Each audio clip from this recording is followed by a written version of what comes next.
From Studio 1A in Tampa, Florida, comes a talk show that really feels your pain and tells you like it is.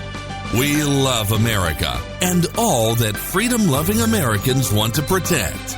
Live from coast to coast and on your radio, it's For the People with Keith Allen. We'll help you survive this thing called life. We're for the people.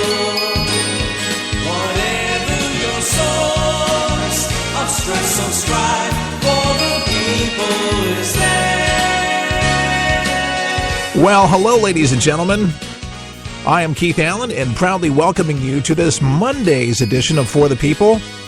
It's President's Day, and President's Day would not be a President's Day unless we actually heard from some presidents.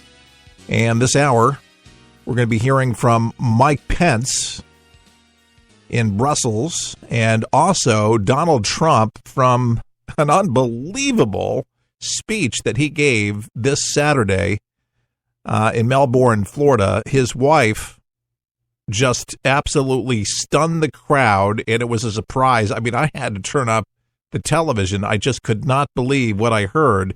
This might be a first. It actually has Franklin Graham and a lot of evangelicals talking about it.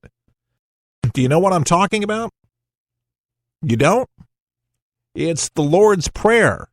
Now, when was the last time, seriously, I can't remember a time, where you had a first lady, a president, any speech where the Lord's Prayer, and by the way, this has caused a lot of controversy. A lot of Democrats are very unhappy about this, and they're never happy about anything. But the Lord's Prayer, for whatever reason, it has people all up in arms talking about the separation of church and state and all of this. My goodness, the First Lady of the United States wanted to say the Lord's Prayer. I think it was awesome. And listen to this, very classy. Our Father, who art in heaven, hallowed be thy name. Thy kingdom come, thy will be done, on earth as it is in heaven. Give us this day our daily bread, and forgive us our trespasses, as we forgive those who trespass against us. And lead us not into temptation, but deliver us from evil. For thine is the kingdom, and the power, and the glory, forever and ever. Amen. And listen to this.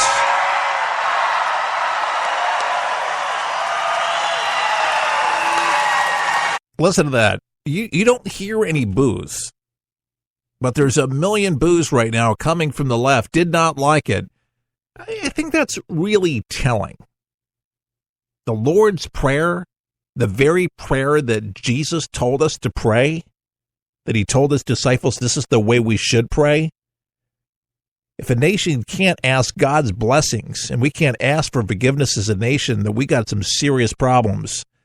I thought that was very classy and honorable and really kicks off things in a right direction for this country that's been off course for a long time.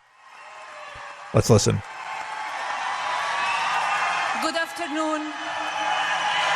It is my honor and great pleasure to stand here before you as the First Lady of the United States. The America we envision is one that works for all Americans, and where all Americans can work and succeed. A nation committed to a greater civility and unity between people from all sides of the political divide. I will always stay true to myself and be truthful to you, no matter what the opposition is saying about me. I will act in the best interest of all of you. I'm committed to creating and supporting initiatives dear to my heart, which will have impact on women and children all around the world. My husband is creating a country of great safety and prosperity. Ladies and gentlemen, I'm proud to introduce the President of the United States, Donald Trump.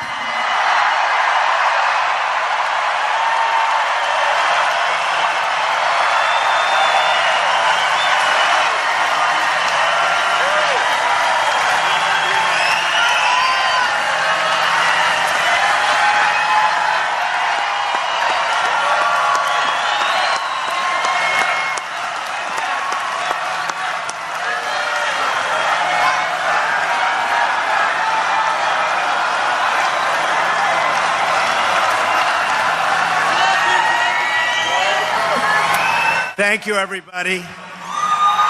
Thank you. I didn't know that Melania was going to be saying the Lord's Prayer, but I thought that was very beautiful. Thank you. Thank you. Right. It's so great to be here in Florida, my second home with you. This is a state I truly love. This is a state where we all had great victory together. Thank you.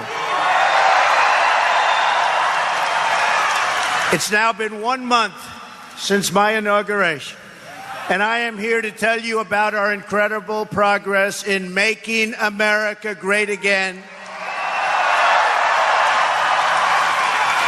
And I'm also here to tell you about our plans for the future, and they're big and they're bold, and it's what our country is all about, believe me. I'm here because I want to be among my friends and among the people. This was a great movement, a movement like has never been seen before in our country or probably anywhere else. This was a truly great movement, and I want to be here with you, and I will always be with you. I promise you that. I want to be in a room filled with hardworking American patriots who love their country, who salute their flag, and who pray for a better future.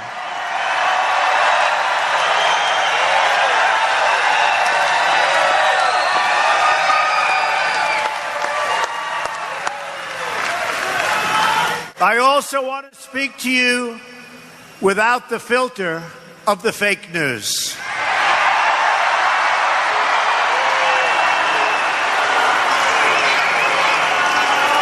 The dishonest media, which has published one false story after another, with no sources, even though they pretend they have them, they make them up in many cases.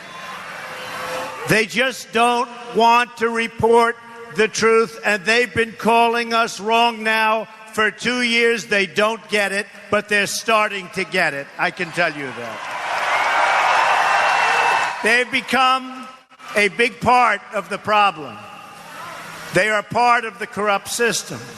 Thomas Jefferson, Andrew Jackson, and Abraham Lincoln, and many of our greatest presidents fought with the media and called them out, oftentimes on their lies. When the media lies to people, I will never, ever let them get away with it. I will do whatever I can that they don't get away with it. They have their own agenda, and their agenda is not your agenda. In fact, Thomas Jefferson said, "Nothing can be believed which is seen in a newspaper. Truth itself," he said, "becomes suspicious by being put into that polluted vehicle." That was June 14th, my birthday, 1807. But despite all their lies, misrepresentations, and false stories, they could not defeat us in the primaries, and they could not defeat us in the general election, and we will continue to expose them for what they are, and most importantly, we will continue to win, win, win.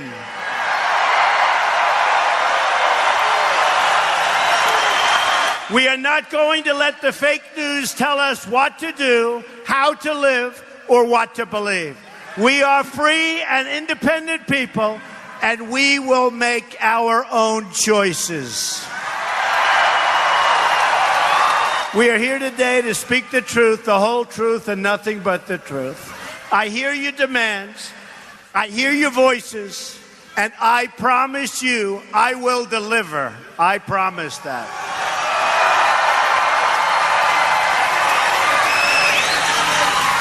And by the way, you've seen what we've accomplished in a very short period of time. The White House is running so smoothly. So smoothly. And believe me, I and we inherited one big mess. That I can tell you. But I know that you want safe neighborhoods where the streets belong to families and communities, not gang members and drug dealers who are right now, as I speak, being thrown out of the country, and they will not be let back in. We will have strong borders again.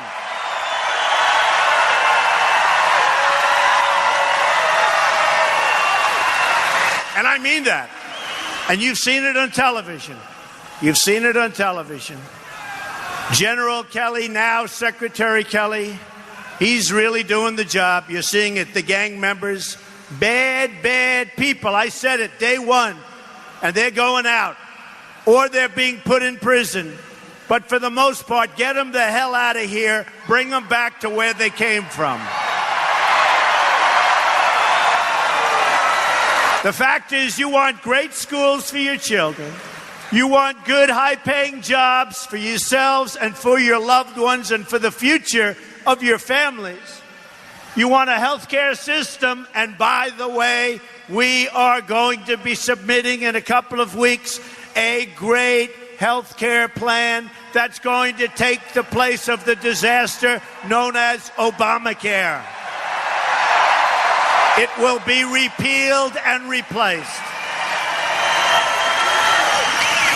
And for those people, the people that are put into rooms where Republicans are talking about the plan, and it wouldn't matter what they say, for those people, just so you understand, our plan will be much better health care at a much lower cost, okay? Nothing to complain about. Obamacare, remember, it is a disaster. You want low-cost American energy also, which means lifting the restrictions on oil, on shale, on natural gas, and on clean, very clean coal. We're going to put the miners back to work. The miners go back to work. You want us to enforce our immigration laws and to defend our borders.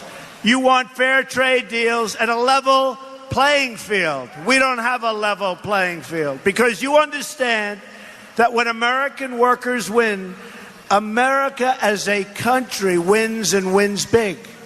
And every country over the last long period of time has been taking advantage of the stupidity of our politicians. It's not going to happen any longer. You want lower taxes, less regulation, millions of new jobs, and more products stamped with those beautiful, beautiful words, made in the USA. You want to make it easier for companies to do business in America and harder for companies to leave. We don't want companies saying, everybody's fired, we're moving to another country, we're going to make the product, sell it across the border, and isn't that wonderful? Not going to happen anymore. We're going to have strong borders, and when they want to sell that product back across our border, they're going to pay a 35% tax, and you know what? They're never going to leave. They will never, ever leave. And you've seen that because I've already displayed it for the last 2 months, even before I got into office. They're not leaving. And if they do,